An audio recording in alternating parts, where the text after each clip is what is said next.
Maine State Police say they're investigating a hit and run following a two-vehicle crash in Winterport this afternoon. Police received a call shortly after 1 about a crash at the intersection of Boston and Stream Roads. No injuries were reported at the scene. Winterport first responders helped with traffic. Troopers say that they are currently looking for any leads at this time.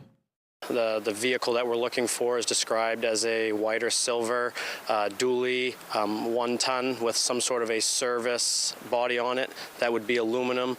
The truck would have rear end damage and it would be missing the rear bumper. Anyone with information is asked to contact Maine State Police at 624-7076.